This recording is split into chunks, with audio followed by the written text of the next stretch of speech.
Ever since I started listening to Andrew Huberman, my life has changed for the better. It all starts with your morning routine. See, before I found Andrew Huberman, I thought I was doing all the right things. I was waking up at the crack of noon, immediately drinking a full packet of Skittles, and I would immediately reply to 10 random strangers on Twitter. But after watching podcast clips of the Hubes, I realized I could be optimizing my health way more. So now, my morning routine is designed for success. I wake up every morning at 3:31 a.m., which research has proven to be way too fucking early. Then I immediately take a cold shower. And the thing about taking cold showers is the more you do them, the easier it does not get. I follow that up with a blender full of water without breathing. See, breathing that early in the morning is actually bad because it downregulates your body's receptors that it needs to be neurally activated. After that, I meditate. I am a man. I am a man. I am a Huber man. Follow that with negative affirmations. What's up, you little bitch? Because positive affirmations release too much dopamine in the brain. Joe Rogan will never be your friend. And I don't want to be that happy. It's not healthy for you, biology. Then I go outside and I stare directly at the sun for at least 45 minutes. See, by looking directly into the sun, you're allowing the light particles to actually refract into your eyes and form new covalent bonds between the serous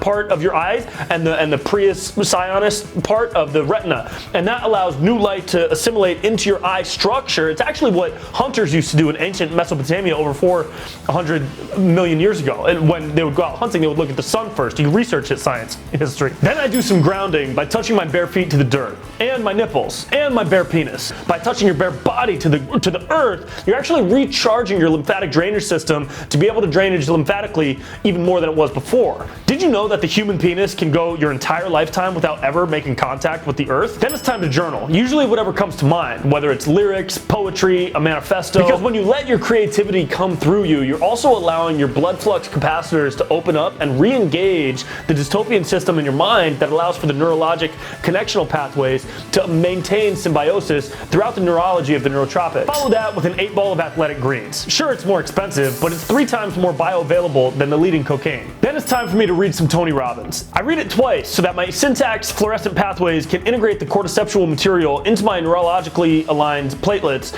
and that allows my plasma-rich toxicity levels to drop down so that I'm fully engaged biology. Then I take a little bit of time to look directly at some bread. I only view carbs externally so that my body can internalize the energy without internalizing the starches and the sugars that are causing a diabetic recession across the country. Then I spend about an hour physically assaulting myself. It helps keep my dopamine levels low so that I can stay grounded. Around this time in my morning routine, I do my darkness retreat.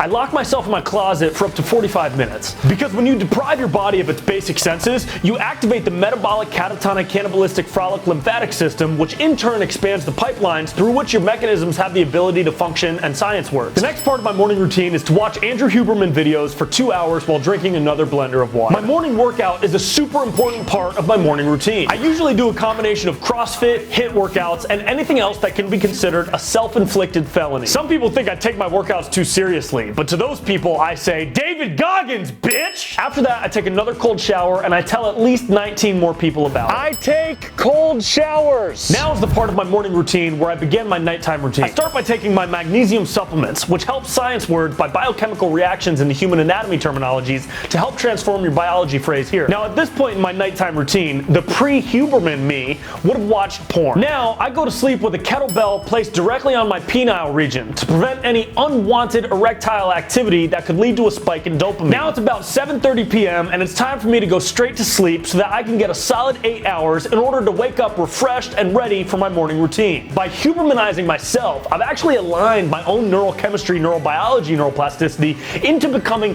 closer to what Andrew Huberman would call the optimal primal self. And that is who I am. I am Hubermanizing myself because all I want to do is Hubermanize my mind in order to become closer to Andrew Huberman. Andrew, if you're out there, look at me, man. I'm you. I'm basically you, Andrew. I'm doing all the stuff, man. I am actually becoming closer to being Andrew Huberman. I am becoming Andrew Huberman, Andrew. This could be us, man. I could do the podcast. I could do your podcast, man. We can talk about nootropics and neuroplasticities and how your brain is really made of plastic. A lot of people don't know that your brain is actually made of plastic and that neuroplasticity is what is really... Andrew, I love you, man. I fucking love you, Andrew. Write me back.